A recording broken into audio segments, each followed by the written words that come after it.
வணக்கம் நண்பர்களே, நான் உங்கள் அட்வொகேட் ஆர் முகுந்தன். இன்றைக்கி வீடியோவில் நாம் பெண்கள் சொத்துரிமை பற்றி பார்க்க போகிறோம். சரியாக ஒரு ஆண்டுக்கு முன்பு, அதாவது 11/8/2020 அன்று மாண்புமிகு இந்திய உச்சநீதிமன்றம் ஒரு வரலாற்று சிறப்புமிக்க தீர்ப்பு கொடுத்தாங்க. பெண்கள் சொத்துரிமை குறித்து வினிதா சர்மா வெர்சஸ் ராகேஷ் சர்மா என்ற வழக்கில் இன்றைக்கி ஏறக்குறைய ஒரு ஆண்டு ஆகப்போது. நாளையோட ஒரு ஆண்டு நிறைவு பெறுது இந்த தீர்ப்பு வந்து. இந்த தீர்ப்பு வெளிவரும்போது நம்ம சேனல் இல்லை, இருந்திருந்தால் நம்ம அப்பயே அதை விளக்கி ஒரு வீடியோ போட்டிருப்போம். நம்ம சேனல் நவம்பரில் தான் ஆரம்பிக்கப்பட்டது. அதனால் நானும் இந்த பெண்கள் சொத்துரிமை சம்பந்தமான ஒரு வீடியோ போடணுன்னு பார்க்கும்போது இந்த ஒரு ஆண்டு நிறைவு தருணத்தில் இந்த வீடியோவை வெளியிடலாம் என்று வெளியிடுகிறேன். உங்கள் எல்லாருக்கும் நல்லா தெரியும், நம்ம நாட்டில் பெண்களுக்கு சமமான சொத்துரிமை என்பது காலங்காலமாக மறுக்கப்பட்டு வந்தது என்பது மறுக்க முடியாத உண்மை. சம உரிமை சொத்தில் இல்லை. இன்றைக்கி கூட பல இடங்களில் இல்லாத ஒரு சூழ்நிலை தான் இருக்கிறது. இதுக்கு 1000 காரணம் சொல்லப்பட்டாலும் நம்ம அதுக்குள்ளெல்லாம் போக தேவையில்லை. சட்டத்தில் என்ன சொல்லியிருக்கு என்பதை பற்றி மட்டும் பார்க்கலாம். பிரிட்டிஷ் ஆட்சி காலத்திலேயே பெண்களுக்கு சொத்துரிமை கொடுப்பதற்காக பல்வேறு சட்டங்கள் இயற்றப்பட்டன. இருந்தாலும் அவையெல்லாம் ஒரு முழுமையான சட்டமாக இல்லை. ஏகப்பட்ட குளறுபடிகள் அந்த சட்டத்தில் இருந்தது. பெண்களுக்கு முழுமையான ஒரு சொத்துரிமை என்பது வழங்க முடியல பிரிட்டிஷ் ஆட்சி காலத்தில் போடப்பட்ட சட்டங்களால். அதற்கு பிறகு நமது இந்திய நாடு சுதந்திரம் அடைந்த பிறகு 1956ஆம் ஆண்டு ஹிந்து சக்சஷன் ஆக்ட் என்று சொல்லக்கூடிய இந்து வாரிசுரிமை சட்டம் கொண்டாடுறாங்க. இந்த சட்டம் தான் ஓரளவுக்கு பெண்களுக்கு சம உரிமை சொத்தில் கொடுக்கப்பட்ட முதல் சட்டம். இந்த சட்டத்தின்படி ஆண்களுக்கு நிகராக பெண்களுக்கும் பெண் வாரிசுகளுக்கும் சம உரிமை என்பது கொடுக்கப்பட்டது. ஆனால் இந்த சட்டத்திலையும் ஒரு சில குறைபாடுகள் இருந்தது. என்னென்னா, பூர்வீக சொத்து, தனிப்பட்ட சொத்து, இப்படி ரெண்டாக பிரிச்சுட்டாங்க.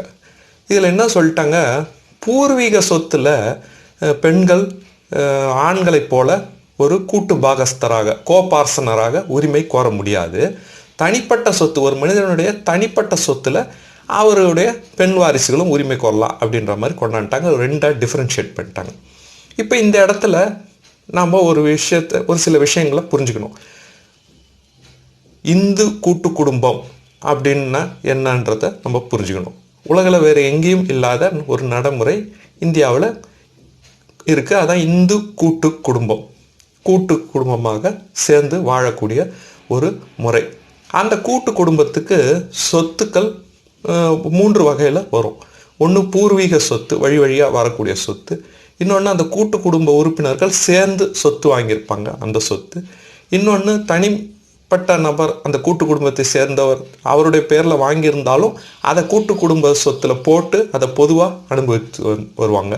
இது 3மே இந்து கூட்டு குடும்ப சொத்து என்று சொல்லப்படும். இதில் அவங்க இதுக்கு மேலே நம்ம ஒன்றா இருக்க முடியாது என்று அந்த கூட்டு பாகஸ்தர்கள் சேர்ந்து முடிவு பண்ணி பாகப்பிரிவினை பண்ணி செய்து கொண்டால் அந்த கூட்டு குடும்பம் முடிவுக்கு வந்துவிடும். இப்போ பூர்வீக சொத்துக்கும் தனிப்பட்ட சொத்துக்கும் உள்ள ஒரு வித்தியாசத்தை நம்ம புரிஞ்சுக்கணும். பூர்வீக சொத்து, ஆன்செஸ்ட்ரல் ப்ராப்பர்ட்டி என்பது எனக்கு முன்னாடி உள்ள 3 தலைமுறைக்கு முன்னாடி உள்ள சொத்துல எனக்கு உரிமை வந்து விடுகிறது பிறப்பிலே. அதான் கோபார்சனரி என்று சொல்கிறாங்க. எங்களுடைய கொள்ளு தாத்தா ஒரு சொத்து இருக்குன்னா நான் பிறக்கும் போதே அந்த சொத்தில் எனக்கு உரிமை வந்து விடுகிறது. அதுபோல் எனக்கு ஒரு சொத்து இருக்கிறது, பாகம் பிரிக்கப்படாமல் இருந்தால் என்னுடைய கொள்ளு பேரன் வரை அந்த சொத்தில் உரிமை வந்துடுது. அதுதான் தாத்தா சொத்து பேரனுக்கு என்று நடைமுறையில் சொல்லுவாங்க. இது ஆன்செஸ்ட்ரல் ப்ராப்பர்ட்டி என்று சொல்லப்படுகிறது. சுய சம்பாத்திய சொத்து என்பது ஒரு மனிதர் தன்னுடைய வருமானத்தை கொண்டு வாங்கக்கூடிய சொத்து சுய சம்பாத்திய சொத்து.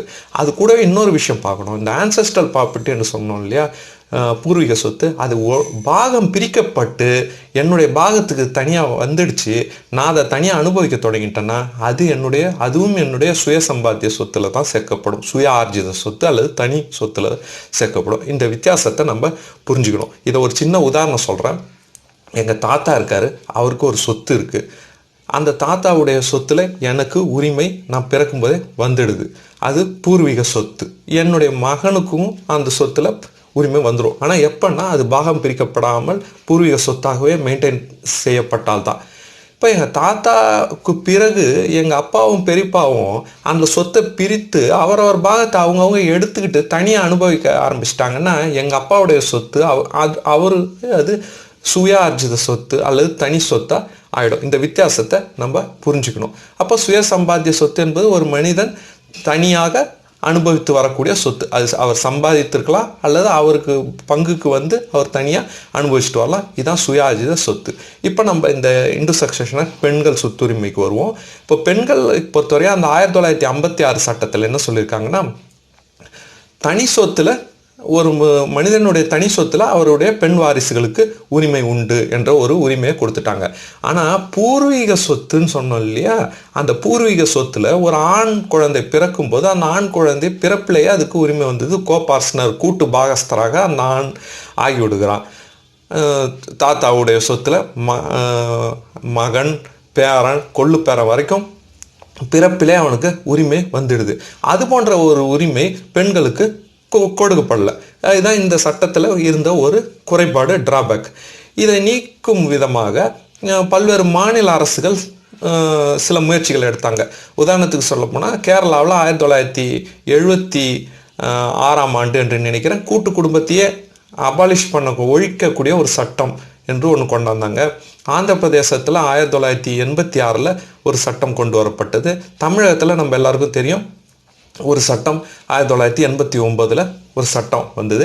இந்த சட்டங்கள்லாம் ஆந்திராவின் சட்டம் தமிழகத்துடைய சட்டத்தில் என்ன சொன்னாங்கன்னா, அந்த தமிழகத்துடைய சட்டம் 1989க்கு முன்பு திருமணமாகி போய்விட்ட பெண்களுக்கு இது பொருந்தாது, அதற்கு பிறகு திருமணம் ஆகிற பெண்களுக்கு தான் இது பொருந்தும் அப்படின்ற மாதிரி அதே போல தான் ஆந்திரா சட்டம் திருமணமான பெண்கள் திருமணமாகாத பெண்கள் என்று வேறுபடுத்துச்சு. அதனால் இந்த விஷயத்துலையும் இந்த மாநிலங்கள் சட்டம் கொண்டாந்தாலும் முழுமையான சொத்துரிமை என்பது கிடைக்கவில்லை. அதன் பிறகு மத்திய அரசு 2005 2005 ஹிந்து சக்சஷன் ஆக்டில் அமெண்ட்மெண்ட் திருத்த சட்டம் கொண்டாந்தாங்க.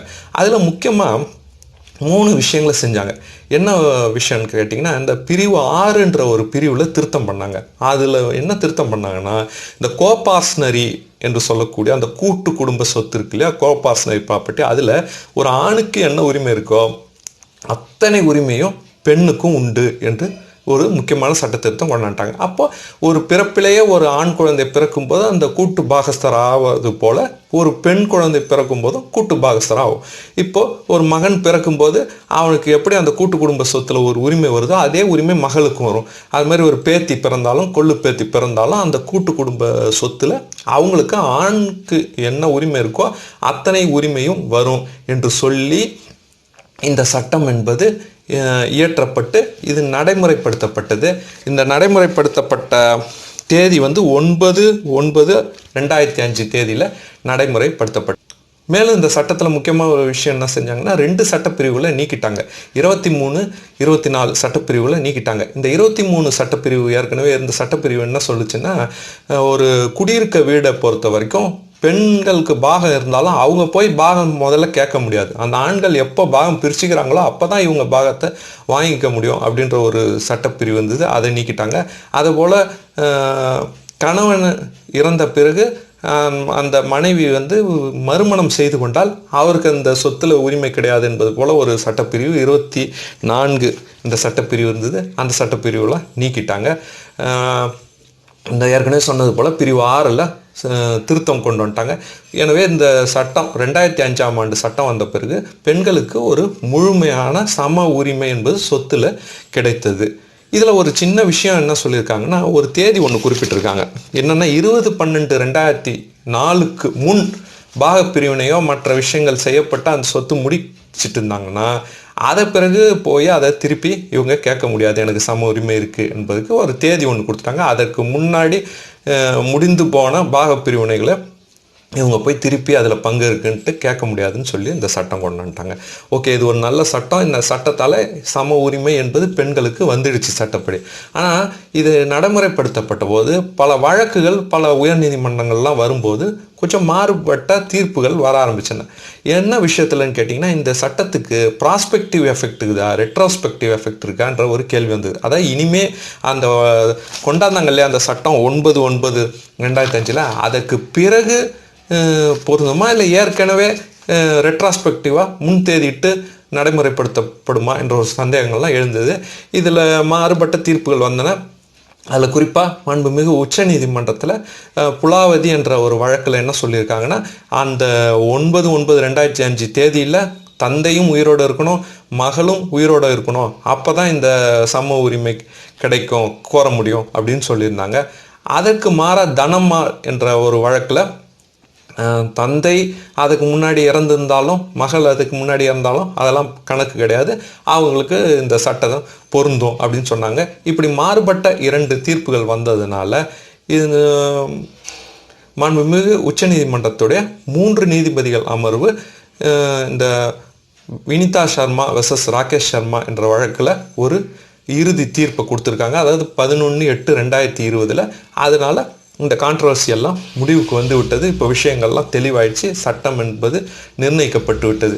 இப்போ சட்டத்தின் நிலை என்னன்னு பார்த்தீங்கன்னா, ஆண்களுக்கு நிகராக பெண்களுக்கும் முழு உரிமை, சம உரிமை அவர்களுடைய பூர்வீக சொத்திலும் உண்டு. அது இந்த சட்டம் நடைமுறைக்கு வந்த தேதியில் தந்தை உயிருடன் இருந்தாலும் அந்த மகள் உயிருடன் இருந்தாலும் எப்படி இருந்தாலும் அவங்களுக்கு முழு உரிமை ஆண்களுக்கு உள்ளது போலவே அவர்களுக்கும் இந்த சொத்துல சம உரிமை என்பது உள்ளது. பிறப்பிலேயே அந்த உரிமை வரக்கூடிய அந்த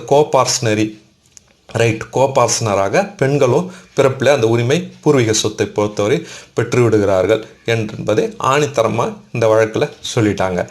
அதுக்கடுத்து நம்ம முக்கியமாக கவனிக்க வேண்டிய விஷயம் என்னென்னா, நான் ஏற்கனவே ஒரு தேதி சொன்னேன்ல, 20/12/2004 முன்பு ஏற்பட்ட பாகப்பிரிவினை எல்லாம் முடிஞ்சு போச்சு அப்படின்னா அதை இப்போ மீண்டும் கிளற முடியாது என்று சொன்னோம் இல்லையா. அதுக்கு மாண்புமிகு உச்சநீதிமன்றம் என்ன சொல்லிட்டாங்க, அந்த பாகப்பிரிவினை என்பது ஒரு எழுத்துப்பூர்வமாக இருந்தால் 20/12/2004 தேதிக்கு முன்பே எழுத்துப்பூர்வமான பாகப்பிரிவினை நடைபெற்றிருந்தால் அதை மீண்டும் போய் இவங்க எனக்கு சம உரிமை இருக்குது என்று சொல்லி கேட்க முடியாது.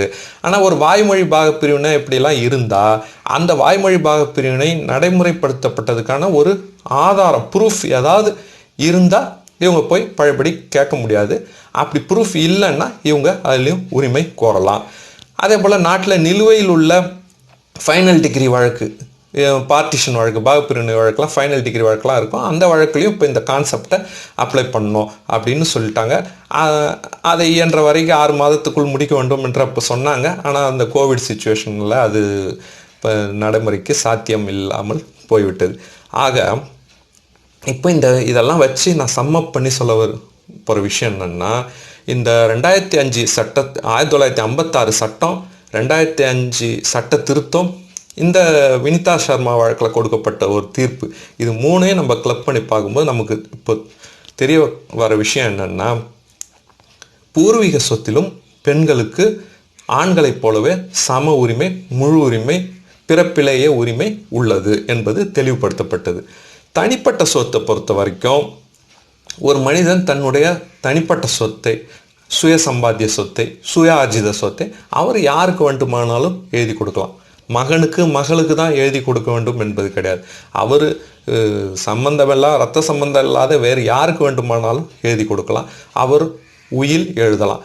அப்படி ஒரு உயில் எழுதாமல் இறந்து விட்டால் அவருடைய தனிப்பட்ட சொத்துலேயும் ஆண் பெண் என்ற பேதம் இல்லாமல் அனைத்து வாரிசுகளுக்கும் கிடைக்கும் தனிப்பட்ட சொத்து. பூர்வீக சொத்தை பொறுத்த வரைக்கும் முழு உரிமை பெண்களுக்கும் இருக்குது. இதுதான் நம்ம இந்த சட்ட திருத்தம், தீர்ப்பு, இது மூலம் நாம் தெரிந்து கொள்ள வேண்டிய விஷயங்கள். நன்றி, வணக்கம்.